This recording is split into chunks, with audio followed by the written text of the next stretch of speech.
Well, good afternoon, everyone, and thank you for joining today's potassium-friendly cooking demonstration. As a reminder, today's event will also be simulcasting on Facebook Live. That's our first time doing this, so thank you for joining our inaugural event here. My name is Mike Spigler, and I am the Vice President of Patient Services and Kidney Disease Education at the American Kidney Fund. I want to thank you again for joining today's potassium-friendly cooking demo. This activity is part of AKF's Beyond Bananas Hyperkalemia Awareness Campaign.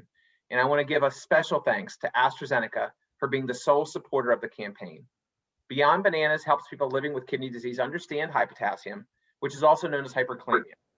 And it empowers them to control their potassium through medicine and food. For more on Beyond Bananas, you can visit kidneyfund.org/beyondbananas. To help us learn more about managing potassium through food and lead today's cooking demonstration, I'm excited to present Dr. Blake Shusterman, also known as the Cooking Doc. Dr. Blake is a practicing nephrologist at Carolina Nephrology in Greenville, South Carolina, and he is on a mission to help you enjoy eating healthy while living with kidney disease. We hope that today's cooking demonstration will help you find the joy in preparing and cooking meals using low potassium foods. And if you're watching live, please join our conversation. You can let us know you are here in the comments section and type any questions you have in the Q&A section on Zoom or the comments section on Facebook. We'll try to get as many questions as we can during the Q&A session. So Dr. Blake, before we start cooking, what is hyperkalemia? Sure. Thanks, Mike. Hi, everybody. So hyperkalemia is something that happens when the potassium gets high in your blood. It's hyper for high, and kalemia relates to the potassium. And potassium in your blood is really tightly regulated by the kidneys. But when that level gets too high, it can lead to dangerous things like heart problems. So what happens is when you eat potassium, the kidneys are able to filter most of it. But if you have kidney disease, if your kidneys don't filter correctly, or if you're on certain medications, that potassium level can increase in your blood and get to a level where it can cause problems. So the good news is that sometimes by adjusting the things that you eat, you can help manage that high potassium level very easily. Okay, great. So, I mean, you must see patients all the time, as part of your practice. What's the biggest misconception you hear from people that are living with kidney disease about keeping potassium under control? Yeah, sure. I think there's two that I hear most often. The first is that people who have high potassium are under they have the feeling that they can never eat anything that is high potassium. So they automatically throw away all the bananas and oranges and avocados and things like that in their pantry. And the good news is that if you have high potassium in your blood, you don't have to cut necessarily all those things out right from the beginning. You can have maybe a little slice of banana or a little bit of orange. And there are ways to incorporate those foods into your diet without giving up the things that you love completely. Sure. The other thing that I hear sometimes is that when people get a diagnosis of kidney disease, they go right to the internet, and it doesn't matter what their kidney disease is, what stage, they automatically stop eating all potassium. And it doesn't have to be that way. There are people with kidney disease who don't need to limit the potassium in their diet. So understanding that it's really an individual decision and not everybody with kidney disease needs to cut out all the potassium is probably the other misconception that I hear most of the time. Yeah, that makes total sense. I mean, I have family members with kidney disease, and this is actually one of the things they don't struggle with. They struggle with lots of other things, but it's something we hear all the time. It's such a personalized thing for people with a diet, and it's so hard to say. Sometimes people hear, well, I'm just eating a kidney-friendly diet. It's really not that simple. It's really about kind of managing it for you. So, well, I want to turn it over to you now to introduce today's recipe. I'm excited. Everyone's usually trying to get something fun to eat on a Friday dinner, so hopefully we can help spark that today. So why don't you tell us what we're going to be making today? Sure. So we're going to be making a roasted couscous, roasted carrots, roasted onions, and cranberry couscous dish. And it is really one of my favorite things to eat. And it's one of my favorite recipes. And first, before we get going, though, I want to thank you all for being here and just really let you know that, as a doctor, seeing people coming to an event where they're really trying to improve their health and understand their health conditions, I think is amazing. So thank you all for coming. The other thing that I know some of you are thinking is, aren't you a nephrologist? Don't you have anything better to do, like see patients? And I understand that. But I really think that food and eating good food and cooking really is a way to help manage your kidney disease. And it's really important no matter where you are in your journey. So if you are at risk for kidney disease, like you have high blood pressure or diabetes, the foods you eat can help protect your kidneys. And then if you have stage 1 all the way to stage 5 chronic kidney disease, the food you eat and knowing how to eat the right amount of potassium is important. And it even goes through if you're on dialysis or if you've had a kidney transplant. So yes, I see a lot of patients in the office and prescribe medicines, but food and cooking is really a key no matter where you are along that journey. So with that said, let's get down to the recipe. So the first thing we're going to do for this recipe, so when people are learning to eat a little bit different or eat healthy food, I think it's important to have a few basic cooking skills and also to learn to try new things. So we're going to introduce you to a new kind of couscous recipe here today. And we're going to roast some vegetables. So if you've never roasted vegetables before, this is a great skill to have and a great way to incorporate more vegetables into your diet. So we're going to start with carrots. And so I picked carrots because they're kind of a medium potassium vegetable.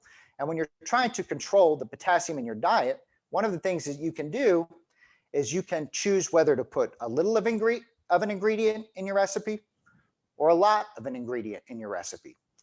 So I'm using 5 carrots here, but if you wanted to make it an even lower potassium recipe, you use 2. If you don't have any potassium restrictions and you love carrots, you can use 8. So it's a huge difference depending on how much of an ingredient you use. So I'm going to slice these carrots here. If you've never sliced carrots before, I like to slice them on a bias, so on an angle. And what that does is that gives you more surface area of the inside of the carrot and allows it to be more flavorful and roast a little more evenly when you cook it. And Dr. Blake, when you're producing this, is it kind of like for one person? What's the serving size that you're making today with that amount? So this will serve 6 people. I think each serving size is about a cup. Okay. And this recipe is a great side dish for salmon or some grilled chicken.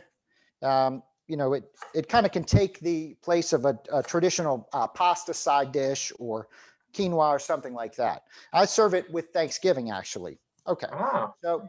So we've got our little carrots here. I hope you can see them, kind of sliced on the bias. And we're going to put them on a tray and get to our onion. And everyone, if you're just joining us now, please remember you can put your comments down in the chat section of the Facebook Live or in the comment section of the Zoom webinar. We're glad to answer questions as we're going along. Yes, please ask away if we can get to them. I'd love to answer your questions. And so this is my onion, and there are lots of different ways to prevent the onion from making you cry while you cut them. You put them in the freezer or the refrigerator, run them underwater. I'm going to show you my favorite. It's my onion glasses here. Well, it also has the side effect of looking cool at the same time, right? So how right. Can you go wrong? Nobody's ever accused me of looking cool with these glasses on before. But what we're going to do with this onion is we're going to slice an end off, slice it in half, and we're going to peel off the peel. Onion is a great vegetable to use for people who have a potassium restriction because it is a very low potassium food and it has tons of flavor. So choosing a food that has a lot of flavor but not a lot of potassium is a great way to adapt your diet to that. So you see we've got our nice onion here. on a flat surface. And what we're going to do is just slice kind of some onion rings, some little slices of onion that we're going to roast in the oven. I didn't mention this before, but I've got my onion preheating to 400. And really, you talk about roasting vegetables for dummies. You can cut up just about any vegetable. Turn your oven on to 400. Do what we're going to do with these vegetables, which is mix them with a little bit of olive oil and a little salt and pepper, and then roast them in the oven for that period of time, somewhere between 10 and 20 minutes, depending on the vegetable. Dr. Blake, is that olive oil, is that kind of just because for flavor? Is it better for kidney patients? Are there other oils that patients should or shouldn't use? So, you know, let me take my glasses off now. Okay. So the olive oil will do a couple things. The main thing it will do is it will help those vegetables brown a little bit. The oil, and that will give it a little bit of a caramelized flavor, a little bit of a roasted kind of toasty flavor. You know, we're using such a little amount of olive oil with this, maybe a teaspoon or so, that it doesn't matter too much which oil you choose as a health base, because we're using so little. But olive oil has been shown in many studies to be a healthy choice of an oil to pick. So that's what I use, and it roasts really nicely at 400. Plus, I really like the flavor of olive oil. Great. Dr. Blake, we have a question that came in asking about this recipe. Is this also low in phosphorus? This recipe is low in phosphorus, yes. And all these vegetables, these are low phosphorus vegetables for sure. Perfect. Okay, so we're going to take our vegetables. We're going to put olive oil, like we talked about, just a little bit of a pinch of salt. Now, I know there's probably a lot of you are on a low sodium diet, and I think a low sodium diet is a great way to help manage your blood pressure. I think a little bit of salt is a great way to bring out flavor in a dish. So I just use a little bit. And if you look at the rest of the ingredients that we're cooking with, there really is no other sodium in anything else. So we're not taking a lot of processed food which already has a lot of salt. We're using food that doesn't have salt and then adding just a tiny bit to get the flavor that we're looking for. Okay, and some pepper. Now I'm gonna mix it up with my hands. I think that's kind of the best way to make sure that olive oil gets all over those vegetables. And I'm going to pop that in the oven for about 20 minutes. All right. All right. Great. And Dr. Blake, where can it looks like actually we can get this this link to this recipe on Kidney Kitchen. And for those of you not familiar with Kidney Kitchen, that is American Kidney Fund's. It's a great website. We have over 500 recipes on there, and Dr. Blake has so kindly provided some from his experience and his cookbook too. So you can find that there. Yeah, this recipe is on the Kidney Kitchen. It's also in my book, my cookbook, and I think probably also on my website too. This is one of my favorites that's there. So next thing we're gonna do is we're gonna get to the couscous. And if you've never cooked with couscous before, there are a couple of different kinds. This one is almost like like a pasta. It's a pearl couscous, and I'm going to open it up, and you can kind of see it's these little round balls, and you'll notice as I cook these little balls, and as I go through this recipe, I'm doing a lot of little steps along the way. And one of the things that I've learned in my cooking and from watching professional chefs cook is that it's these little steps along the way that really can lead to a delicious final flavor. So, you know, and that can also keep you from adding a lot of extra salt and a lot of extra fat to your dishes to keep them healthy. So this couscous that I'm going to use, I've got 2 cups of this couscous, and we're going to toast it on the oven. So I'm going to turn this on to high, just let that get a little bit hot. Dr. Blake, a question about onions. Any preference on types of onions? Does it matter? White, yellow, purple, any difference in the kind of onions used as far as like safety for kidney patients? No, all onions are safe. They're all low potassium. I choose my onions based on what's in season and what's flavorful what goes well with the dish, you know, Vidalia onion or yellow onion, sweet onion. It doesn't matter really as far as potassium is concerned. Use whichever one you like. And really that whole family of onions and garlic and scallions, all those things are great ways to add flavor without adding a lot of extra salt. And I have one of my patients that keeps telling me that she wants me to make recipes without onions because she can't stand onions or garlic. And I'm very sorry if you're watching that this definitely does not fall within those restrictions. Yeah, for sure. A question regarding the couscous for those with like diabetes, diabetic nephropathy, you know, how does couscous line up with some of the other, you know, carbs that someone might encounter? Great question. You know, I think that a lot of times people with kidney disease, when they're trying to figure out what to eat, there's also always this struggle between what's safe for my kidneys and what won't raise my sugars up. And so, you know, a pasta, sometimes where you really get into trouble is that the pastas or these grains like couscous may raise up your sugars a little bit.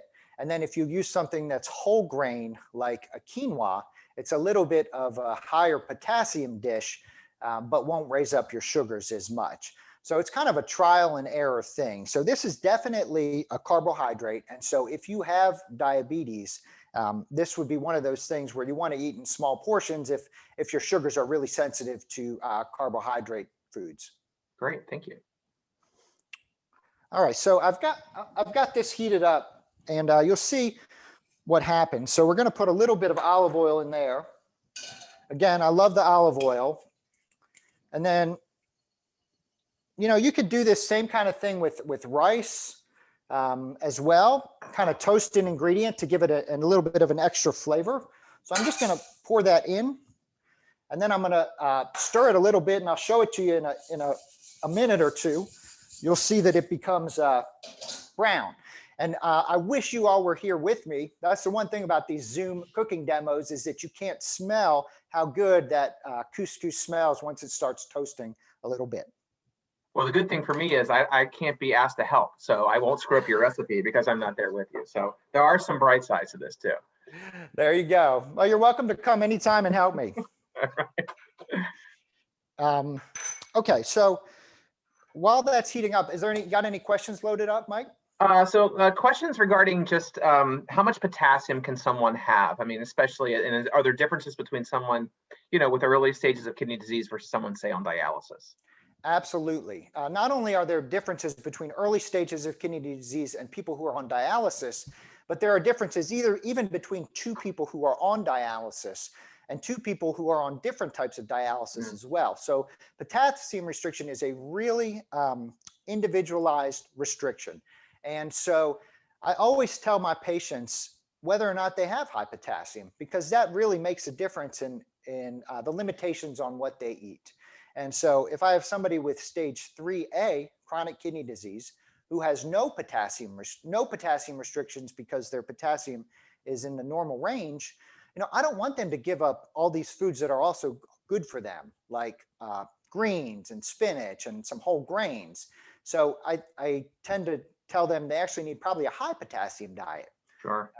And then somebody who is on dialysis, especially hemodialysis, where it's 3 times a week, you don't have the same kidney clearance. And so you have to be a lot more careful. So talk to your dietitian, talk to your doctor. You know, medicines play a large role in the potassium level as well. So this is kind of an individualized thing from person to person. Great. One more question that came in also just regarding, you know, there's a lot of kidney patients know you can, you know, leach some potassium from like potatoes. Are there other vegetables that you can leach some of the potassium from? And if so, you know, do you risk losing any of the other nutrients, the good things from it when you do that? Yeah, you definitely do. Potatoes are the most common thing. And honestly, I have not soaked other vegetables, but my guess is that they will leach the potassium the same ways, especially if they're kind of cut up in small pieces and soaked for 2 hours or more. You do lose some of the other things that are in there. I know you may lose some of the water-soluble vitamins. You may lose some magnesium. You may lose some zinc. So the way I look at it is if you are leaching your potatoes because you love potatoes, but you need a low potassium diet, basically don't worry about what you're losing in there. You're just eating the potatoes because you want potatoes, not because you're worried about any other health benefits from it. So that's my beeper. I put in the carrots and onions a little bit early. So I'm going to get that out and we'll take a look at those. And for those of you that are just joining us right now, again, please feel free to send in your comments. We have lots of questions coming in, so we will get to as many of them as we can. If you're on Facebook, you can just drop it in the comment section.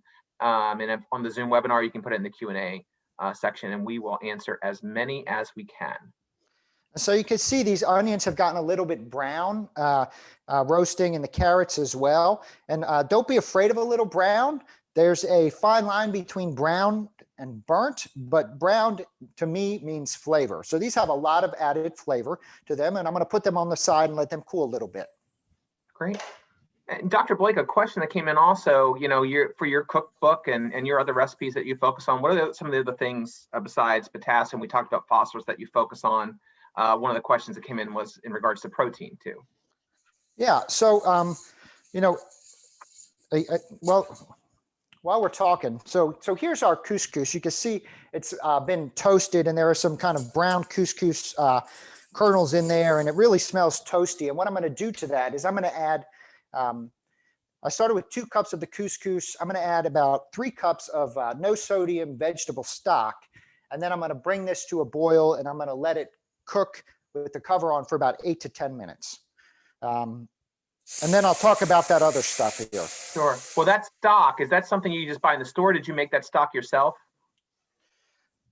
So that is store-bought stock, but there's nothing better than homemade stock because really you control all the ingredients in there. And there's a recipe for the homemade stock in my book, which is basically you put all your scraps into a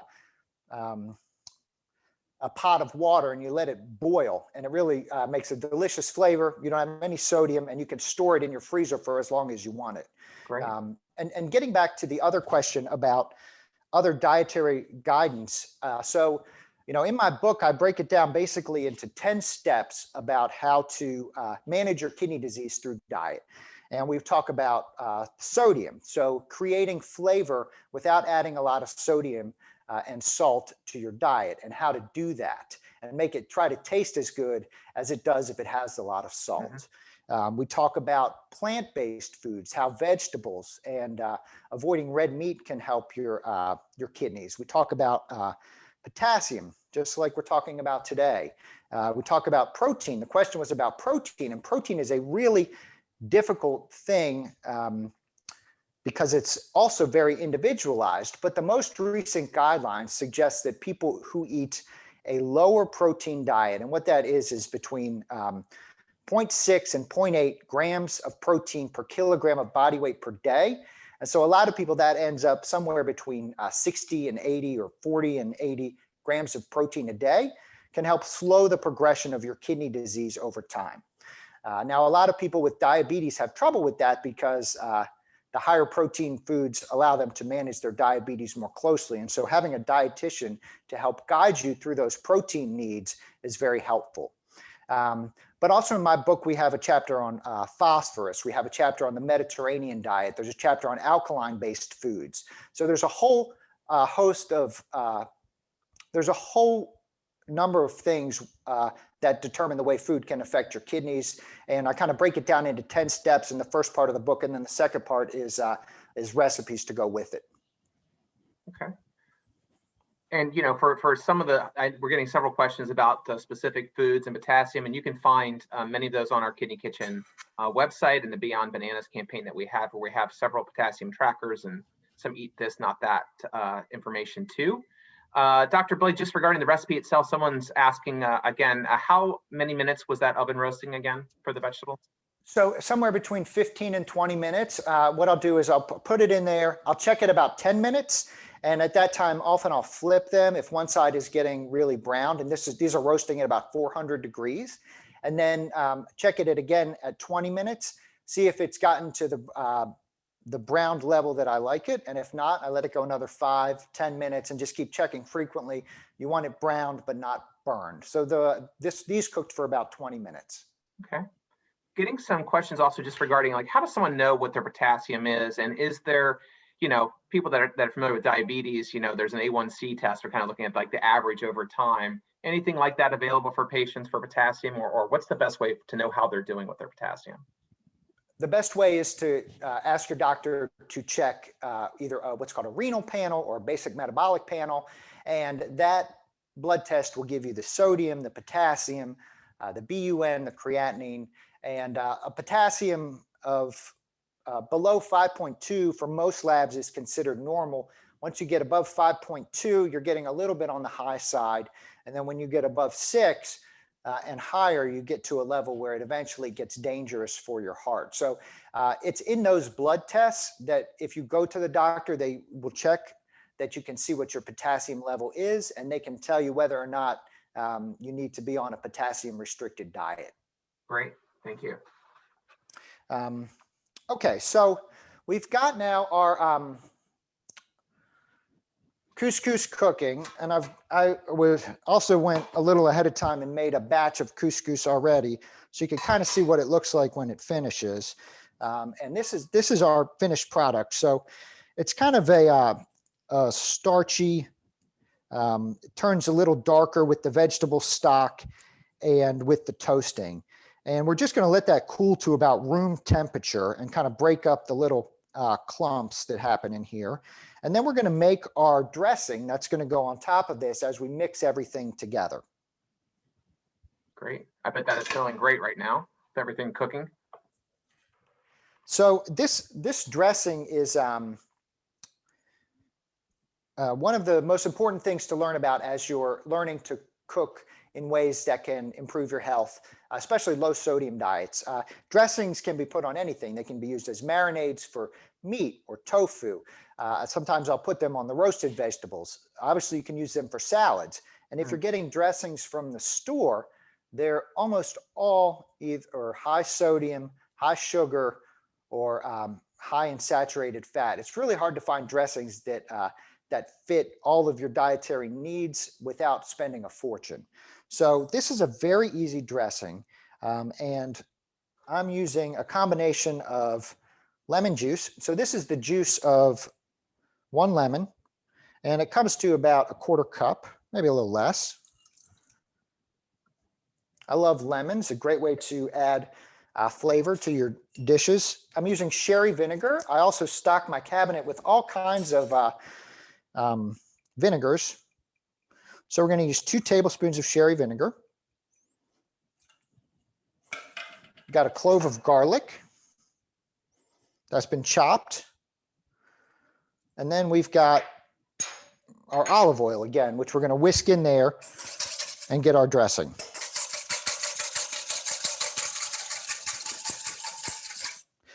And what you can do is you can make a big batch of this and let it sit in your fridge for a week and use a little bit at a time. But it smells really, really good. You could do it with lime juice. You could do it with balsamic vinegar. You could do it with red wine vinegar. Lots of ways to bring out the flavor without a heavily salted dressing from the store. And most of these dressings, there's no ingredients in here that are high potassium. So the dressing is not contributing very much potassium at all to this final dish. All right, Mike, questions? Yeah, this is a great one and something we run into all the time. One of the things that American Kidney Fund does is helping patients who are struggling with some of the costs of their medical care. And the question, what advice do you have for those looking to buy kidney friendly, but on a budget? It's really hard. My bias is to say, if you have the ability to learn how to cook, and you have the ability to, you've got a stove and you've got utensils, if you can find a few things that you can make at home, and if you can kind of learn a few tricks of the trade, which things to avoid, then I think it's not any more expensive to eat a a low potassium diet than it is to eat a high potassium diet. It's just learning to know exactly what to buy with what you have. So yeah, and I know that that cost is an issue a lot of times for a lot of people, whether it's making food or whether it's getting the medicines. And so cooking at home at first may be a little bit more expensive because you are you're loading up your cabinet with things like these vinegars and spices. But over time, you notice that the cost of cooking at home will go down some, especially if you can utilize things like frozen vegetables and kind of the more inexpensive ingredients from the store. Great. Another question that came in regarding potassium. Someone's struggling. Said that, they're basically saying, I swear I'm eating all the right things. My potassium's still going up. What options do people have in that kind of a situation if someone is struggling with potassium and diet's just not doing the trick? Yeah, I see this all the time. And I see it also with phosphorus in the dialysis centers. And I want you who are asking this question and anybody else out there who is facing this, I really don't want you to put the blame on yourself or think that you're doing wrong. These are difficult things. And oftentimes the relationship between what you eat and what your blood work shows is not exact. So you may be limiting all of your potassium in your diet. You may be limiting all the phosphorus in your diet. But because of your kidney disease or because of the medicines that you're on, or just because of the way your kidneys filter, there may be nothing else that you can do in your diet to manage things. And the good news is that nephrologists like me have lots of other options for ways to help you manage your potassium without necessarily doing anything more for your diet, especially if you're doing everything. So sometimes nephrologists will add fluid pills. Sometimes they'll cut the doses of other medicines that are causing problems with the potassium to go high. There are medicines that you can take to help your body not absorb the potassium as you eat it. So there are lots of options out there for people that are struggling with high potassium, even though they're trying to do everything that they can. Great. All right. So I'm going to go to the next couple things that we're going to be adding to this bowl. So we're making these the base for kind of all these dishes, and then we're going to mix it all together in a big bowl. I'm using fresh parsley here, and parsley is an ingredient that will definitely add potassium to your dish. And so I like parsley because it's a nice, fresh, green, and it will add a little bit of extra good flavor to your dish, but it will add a little bit of potassium. So if you're on a really, really strict low potassium diet, you may just add a couple of sprinkles of potassium because that green will make the final dish look pretty. But you don't want to add as much as somebody who doesn't have any potassium restrictions. And so we're just going to, I have about a half a cup here, and I'm just going to chop some of this parsley. You could use dried herbs as well. If you didn't want to use fresh herbs, dried parsley or a little bit of oregano would be great. And it seems like with this dish, there's so many kind of components to it. It's the kind of thing where you could, if you're trying to make a meal for someone that's not on the same kind of a diet, or a picky eater. I mean, my kids, I same with you. I don't understand how my kids don't eat onions because I love them, but but you could easily kind of pull some things out because it's such kind of component driven for this meal. Absolutely. Okay, so we've got our parsley, and then the last ingredient that we haven't talked about yet is dried cranberries. And I've got a few examples of other things that I've brought with me as well. So dried fruit can be a very high potassium addition to your meal. Dried fruit has a lot of good things, good qualities. Often they have a lot of fiber in it, but they can be high potassium. So, I've got some raisins and some prunes and some dates. And so all of these are dried fruits that have a whole lot of potassium in them. Excuse me. But the dried cranberries will give you that same kind of sweet addition to your dish without giving you all that potassium. That's why I chose cranberries for this dish. Sure. Couple of substitution questions, Dr. Blake. One regarding the vegetable stock. Could you use like a chicken stock instead? And what would be the danger, either from a taste standpoint or from a health standpoint? That would be perfect. Chicken stock versus vegetable stock. I don't think there's much difference in the nutrition, the nutritional value of either one. Just, when you go to the store, there's no sodium, there's low sodium, and then there's full sodium. And, the full sodium can be somewhere between 500 and 1,000 milligrams of sodium per serving.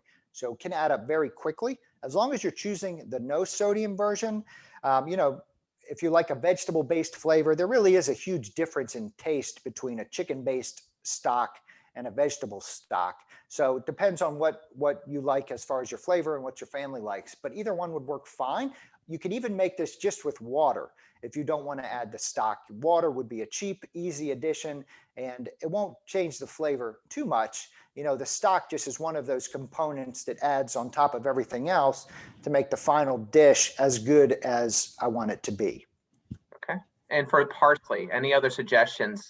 Someone asked about cilantro specifically. Are there any other substitutions you might suggest for that? Cilantro would be great. You could do a little bit of cilantro and mint mixed together, or you could even put just a tiny bit of mint in this. That's kind of a typical Mediterranean spice mix, either cilantro or parsley and a little bit of mint, and it'd be delicious with that. Great. Okay, so I think we're ready to start putting this all together. So this is the easy part. So I'm just going to start with my couscous.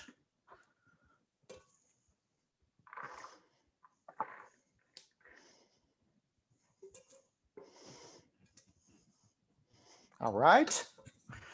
We've got our vegetables, roasted vegetables. And if you wanted to use different vegetables to roast, you could do that. You could use broccoli. Broccoli is another kind of medium potassium vegetable. What you wouldn't want to do if you're on a low potassium diet is use something like cooked spinach or cooked greens, like beet greens. Those are things that are really high in potassium. You could also roast some garlic cloves in there. Then we've got broccoli. You'd cook it the same amount of time as you would with the carrots, basically the same kind of instructions. Exactly. Yes. So roasting vegetables for dummies. Cut up your vegetables, put it on your tray, add a little bit of olive oil, maybe a pinch of salt and pepper, or if you have a no sodium Cajun spice or something, that would be really good. Roast in the oven for anywhere from 10 to 25 minutes, checking frequently, and that's it. Great. All right, so we've got our cranberries and then our parsley. And you can see we've got a nice, really colorful dish. The more color you put in your food, the better it tastes, in my opinion. So we're just going to stir that up, kind of mix it all together, and then we're going to add our dressing. And when you're adding dressing, one of the keys is you add a little bit at a time so you don't over dress it from the beginning. You can always add more, but you cannot take the dressing out. So just going to kind of whisk and pour. And if you're, and I like to serve this dish at room temperature or warmed up. And if you put it, and I make extra, so if you put it in the refrigerator for a couple of days, you want to have a little bit of extra dressing on hand because it will get dry if it's in the refrigerator beforehand. And could you pull it out of the fridge and just eat it cold if you wanted to as well? Or? Yeah, absolutely. So I can usually judge the merits of a recipe by how much is left over at the end of 2 to 3 days. And this is one that there's almost never anything left over because it'll go in the fridge and then I'll have it and I'll put some chickpeas in there to make kind of a salad with a little bit of protein, or I'll have it on the side of chicken or even on the side of a green salad, mixed it all together. So this is one of those that you can use a million different ways and will keep for a few days in your fridge. Great. It won't freeze well. So, you don't want to make so much that you have to freeze it. But Really good. Let's see if we can kind of get a nice shot of that there. So you can see. It looks great. By the way, you're getting lots of compliments on your camera work today, Dr. Blake, so I must say. Oh, good. Thank you.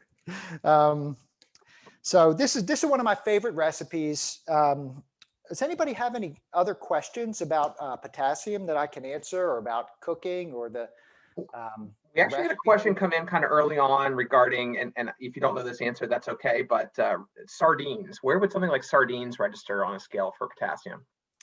So I think sardines are kind of most fish are kind of medium potassium foods.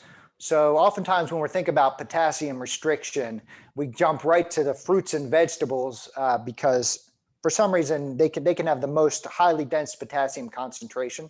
But sardines are kind of a medium potassium food, probably on line with things like salmon or white fish. I think from what I remember, somewhere between 300 and 500 milligrams of potassium per serving. Someone just asked a question, can you stop eating potassium totally? Will that hurt you in some way? Boy, it'd be really hard to stop eating potassium fully because there's potassium, little bits of potassium in almost everything. But your body will not work with potassium. The same as high potassium can cause problems for your heart, so can low potassium. And low potassium can cause muscle weakness and cramps and problems as well. So low potassium can be as dangerous as high potassium. Usually low potassium is related to medicines that people are taking that make them lose their potassium. But it'd be really hard to totally cut out all the potassium in your diet. In fact, I don't think it could be done. Great. Someone asked a question regarding those cranberries you dropped in earlier. Were they the sweetened dry type? Unsweetened dried. Okay, great. Question regarding saffron. I know that's kind of one of the more expensive ones that's out there. So if you're looking for a budget, maybe not the best one, but saffron, do you use that in your cooking? A little bit. I love the taste of saffron. It's so delicate that, I can't always get the right flavor and the right amount in the final dish. So it's not something that I cook with often, but if I have the time to really make sure I'm doing a good job, I will buy some saffron and put it in my food. And you're using such a little bit of saffron that I don't know how much potassium is in there, but my guess is that you're using such a little amount of the spice anyway that it's probably safe. Great. And a question, so could you just repeat what you said the serving size was that you recommend for this dish per person? Yes, 1 cup per serving. So, 1 cup will have about, if you make it with all the carrots and all the parsley, 1 cup will have 350 to 400 milligrams of potassium. If you cut out on the parsley and you cut out on some of the carrots, you can get down to about 200 milligrams of potassium in that same 1 cup serving without changing the flavor all that much. Okay. We just got a question. Someone loves tomatoes and tomato sauce. Is there any way to lower the amount of potassium in tomatoes or tomato sauce? And if not, are there other suggested substitutions you might have? So tomatoes, I can guarantee you when August comes around, end of July, August, that somebody will come into my office and ask me that question because those fresh tomatoes that they've grown in their garden seem to be kind of their absolute favorite food. And I understand that. So with a tomato, if you are able to limit it to 1 or 2 slices, and I'm not talking like the big, thick beefsteak slices, but kind of thinnish slices, so you get the flavor of that tomato on something like a sandwich, you're using only a little bit of potassium. The whole tomato will give you a lot, but if you're using just 1 or 2 slices, you can usually keep that potassium level low. Now, the thing about tomato sauce and tomato paste is that all those tomatoes are kind of concentrated down and the potassium doesn't go anywhere. So all that potassium gets concentrated down and it's sometimes difficult to make those dishes that are low potassium. So what I suggest sometimes is if you're making a dish with tomato sauce, sometimes you can use half of the tomato sauce and then you can use some stock, a little bit of chicken stock or beef stock, which will give you, that's no sodium, which will give you the flavor as well. It's not going to be the tomato sauce maybe that your grandma used to make, because it's not going to be that thick and have that rich tomato flavor, but you can still make it taste good without getting all the extra potassium. Okay. Do you have time for a couple more questions in the Sure. mix here? All right. Yeah. So I have one regarding, you talked about fish. What about shellfish? How does shellfish kind of rank in the potassium world? I know. I think, based on what I can remember, shellfish is kind of a medium, sometimes a medium to medium high potassium food. Again, when I think about foods, it's hard to think about one thing on its own, because I don't want people to have to give up their shellfish completely. So I would recommend that maybe you use instead of a pound of shrimp in your recipe, you could use a half a pound, something where you still get the flavor and you still get to enjoy the shellfish that you like, but you're lowering the potassium by not eating quite as much. Great. And just one more regarding the couscous. I know that that's something I introduced to my parents that never had it. I certainly never had it growing up in Western Maryland, but where can people get it? It's their local grocery store, where would they find it? Yeah, local grocery store. This is I got this brand from the Harris Teeters right around the corner, but they have it at almost any grocery store that I've seen recently. Not so much 10 years ago, but now they do have it. Just I'm a much bigger fan of the bigger couscous, the pearl couscous, rather than the tiny couscous. That's just my my preference. Okay. All right, so we got about 5 minutes left for that. Any last pieces for your dish, Dr. Blake, that you want to cover or talk about? I mean, I just wish all of you were here to eat it. It's really, really flavorful. It tastes really good. If you like the idea of learning to cook and learning to flavor your foods with herbs and spices and learning to cook new things, this is kind of the type of recipe that's in my book. If this is too fancy for you, we have chicken thighs or salmon or really easy recipes that can bring a lot of flavor to your final dish. Okay. We had one more question going back to when we were talking about kind of leaching potatoes. I think that was first time a couple people had heard that. Can you talk a little bit more about kind of what that practice is and how you do that? Yeah, sure. So for people who really love potatoes and root vegetables that are high in potassium, what you could do is you can remove some of the potassium by soaking them in water. So a couple ways to do it. One is kind of you double boil your potatoes. So if you cut them up into cubes, put them in a pan, cover them with water, bring them to a boil, let them boil for about 5 minutes, get rid of the water, put water in, let them boil for about 5 minutes again, dump out that water, that will cut down a lot of the potassium in the food. The other way is to let them soak in water overnight. That will also cut down between 30 to 40%, sometimes even more, of the potassium in there. The keys are the smaller you cut up the vegetable, the more surface area it has to get in touch with that water, and the more potassium will leak out. It will change the way the potato cooks and the way it tastes. So you have to just take that into mind when you're leaching your vegetables to try to get rid of some of the potassium. Okay. Question regarding cheese. Is cheese a consideration for someone that's trying to watch their potassium? Yeah, I think so. Cheese is not, when I think about cheese, I think more about certain cheeses are really high in phosphorus. But a little bit of cheese mixed into your salad or shouldn't be too much potassium in there. Cheese is not necessarily a really high potassium food. Okay, great. All right, and just one last question. So I know we talked about, as you were doing kind of the stock, vegetable stock, we talked about chicken stock. You said you could just use water. Is there something kind of just basic, a seasoning that you could also put in the water to boil with your pasta too, to give it some flavor? Yeah, sure. Sometimes I'll put a little bit of garlic powder or onion powder in there if you want to just use plain water, even a little paprika sometimes. Okay. A couple questions regarding this. I think this is probably the last one we have time for, just about nutrition labels. And what some things that you buy, in like a takeaway location, you might not have that on there. I mean, how do you advise patients on knowing what's in those kinds of things? Obviously, if you pick up, a rutabaga or a carrot in the store, it's not listed on the package. So how do you advise patients to deal with that, kind of know what's in their food? I think this is really where you have to have a guide for what foods and kind of some basic knowledge of what foods are high in potassium and what foods are low in potassium, because a lot of that fresh stuff won't have those labels. And if you are flying blind, you may pick up a bag of spinach and cook it not knowing that it's high potassium because it's not listed necessarily on there. So, I know the Kidney Kitchen has some great resources as far as fruits and vegetables and what's high and what's low potassium.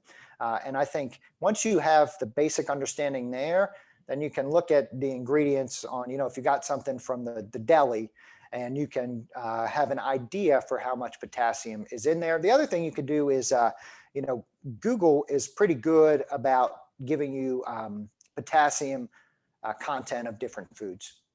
Great.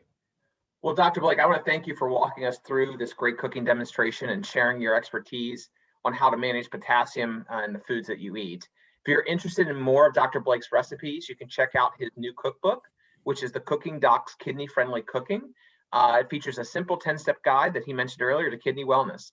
There are also more than 50 recipes specifically designed for people with chronic kidney disease, and with modifications for each stage of CKD, all the way from stage 1 to stage 5.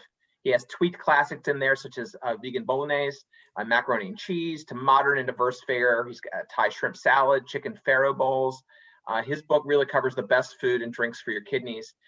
Eating a low sodium diet, plant-based foods, low potassium and high potassium diets, protein needs, phosphorus, the DASH diet, Mediterranean diets, diabetes, wherever you might be, even starting dialysis, this book covers that. And you can order a digital copy of Dr. Blake's book through his website, which is www.thecookingdoc.com, or you can get a paperback book available on Amazon. And as a thank you for joining us today, ACAF is going to be selecting 20 of you at random to win a free digital copy of Dr. Blake's book, and winners of the giveaway will be notified after today's event via email. So Dr. Blake, one last thing before we wrap up, what's the main takeaway that you want people with kidney disease to know about potassium?